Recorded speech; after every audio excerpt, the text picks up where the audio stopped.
तो देखते हैं यहाँ पे क्वेश्चन नंबर सेकंड में हमसे क्या पूछा गया है। Which important property did Mendeleev use to classify the elements in his periodic table and did he stick to that. तो यहाँ पे मेंडलीव ने कौन सी इंपॉर्टेंट प्रॉपर्टी का यूज किया था एलिमेंट्स को क्लासीफाई करने के लिए पीरियडिक टेबल में, और जिस प्रॉपर्टी का इन्होंने यहाँ पे यूज किया था उस प्रॉपर्टी में वो वहाँ पर अड़े रहे, वो हमें यहाँ पे बताना है।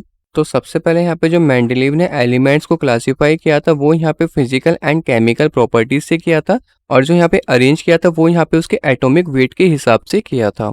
अब मैं यहाँ पे बात कर लेता हूँ उनके इंपॉर्टेंट प्रॉपर्टी की। सबसे पहला हमारे यहाँ पे आएगा सिस्टमेटिक स्टडी ऑफ एलिमेंट। तो इसमें यहाँ पे होता क्या था, मेंडलीव ने यहाँ पे जो ग्रुप में यहाँ पे डिस्ट्रीब्यूट किए थे एलिमेंट्स को, उनकी सबके प्रॉपर्टीज हमारे यहाँ पे क्या होती थी, सेम होती थी। जिसकी वजह से अगर यहाँ पे ग्रुप के एक एलिमेंट्स की प्रॉपर्टीज पता हो तो हमें यहाँ पे उस ग्रुप के सारे एलिमेंट्स की प्रॉपर्टीज आसानी से पता चल जाती थी, और इससे यहाँ पे प्रॉपर्टीज को याद करना काफी हद तक आसान हो जाता था। दूसरा जो पॉइंट है वो हमारे यहाँ पे क्या होगा, करेक्शन ऑफ एटॉमिक मासेस।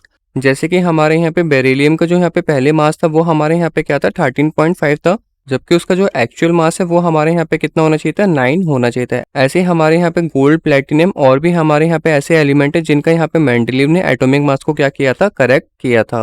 अब मैं यहाँ पे बात कर लेता हूँ उसके थर्ड पॉइंट की। थर्ड पॉइंट में हमारे यहाँ पे होगा प्रिडिक्शन ऑफ न्यू एलिमेंट्स। तो जब यहाँ पे मेंडलीव ने पीरियडिक टेबल को तैयार किया था उस समय यहाँ पे कितने एलिमेंट्स थे, 56 एलिमेंट्स थे। कितने एलिमेंट्स थे यहाँ पे, 56 एलिमेंट्स थे। तो मेंडलीव के टाइम पे यहाँ पे 56 एलिमेंट्स थे। बाद में यहाँ पे नए नए एलिमेंट्स की क्या हुई, डिस्कवरी हुई। तो जिन एलिमेंट्स की खोज नहीं हुई थी उनको हम यहाँ पे क्या बोलते थे, अनडिस्कवर्ड एलिमेंट्स बोलते थे। तो उनके लिए यहाँ पे पीरियडिक टेबल में उन्होंने गैप छोड़ दिया था, और जहाँ पर गैप छोड़ा था उनके एलिमेंट्स की प्रॉपर्टीज उनको पहले से ही पता थी। अगर मैं यहाँ पे एग्जाम्पल की बात करूँ तो वो हमारे यहाँ पे क्या हो जाएगा, गैलियम हो जाएगा। क्या हो जाएगा हमारे यहाँ पे, गैलियम। और इसका नाम उन्होंने यहाँ पे रखा था एका एल्यूमिनियम। एका मतलब हमारे यहाँ पे क्या होता है, नेक्स्ट होता है। तो एका एल्यूमिनियम का मतलब हमारे यहाँ पे क्या होता था, नेक्स्ट टू एल्यूमिनियम होता था। तो जब यहाँ पे मेंडलीव पीरियडिक टेबल की बात करें तो वो हमारे यहाँ पे ग्रुप थर्ड में आता, जो कि जस्ट इसके यहाँ पे नीचे वाले पीरियड्स में था। अगर मैं यहाँ पे मॉडर्न पीरियडिक टेबल की बात करूँ तो हमारे यहाँ पे एल्यूमिनियम एंड गैलियम हमारे यहाँ पे ग्रुप 13 में आएगा। एज इट इज जो हमारी यहाँ पे जर्मेनियम की प्रॉपर्टीज थी वो भी हमारे यहाँ पे क्या कर रखी थी, पहले से डिस्कवर कर रखी थी। एंड इसका नाम हमारे यहाँ पे क्या लिखा था, एका सिलिकॉन। इसका मतलब यहाँ पे क्या होगा, नेक्स्ट टू सिलिकॉन होगा। सिलिकॉन हमारे यहाँ पे मेंडलीव पीरियडिक टेबल के हिसाब से यहाँ पे ग्रुप नंबर 4 में था, और इसके नीचे ही हमारे यहाँ पे सेम ग्रुप में क्या था, जर्मेनियम था। तो बाद में हमारे यहाँ पे गैलियम एंड जर्मेनियम डिस्कवर हुए, और यहाँ पे मेंडलीव के टाइम पे हमारे यहाँ पे एल्यूमिनियम एंड सिलिकॉन पहले से ही डिस्कवर था। बट यहाँ पे इन्होंने क्या करा था, गैलियम एंड जर्मेनियम के लिए यहाँ पे गैप छोड़ दिया था, जिसके बाद ये डिस्कवर हुए एंड हमारे यहाँ पे सेम ग्रुप में क्या हुए, ये फिल हुए।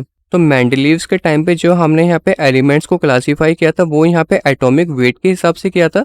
बट यहाँ पे प्रॉब्लम थी कि यहाँ पे जो आइसोटोप्स है उनका यहाँ पे क्या होता था, एटॉमिक नंबर सेम होता था, बट जो एटॉमिक वेट थे वो हमारे यहाँ पे क्या होते थे, डिफरेंट होते थे। जिसकी वजह से मॉडर्न पीरियडिक टेबल में जब यहाँ पे एलिमेंट्स को क्लासीफाई किया गया वो यहाँ पे एटॉमिक नंबर के बेसिस पे किया गया, और एटॉमिक नंबर के बेसिस पे करने पे यहाँ पे जो आइसोटोप्स के एलिमेंट्स थे उनको यहाँ पे अलग अलग ग्रुप में रखने की कोई जरूरत नहीं थी। वो हमारे यहाँ पे सेम ग्रुप में आ सकते थे, एंड वो अपनी प्रॉपर्टीज पे स्टिक नहीं रह सके, क्योंकि आगे चल के जो हमारे यहाँ पे क्लासीफाई हुआ वो हमारे यहाँ पे एटॉमिक नंबर के बेसिस पे हुआ। होप आपको समझ में आ गया होगा। अब हम चलते हैं अपने नेक्स्ट क्वेश्चन की तरफ।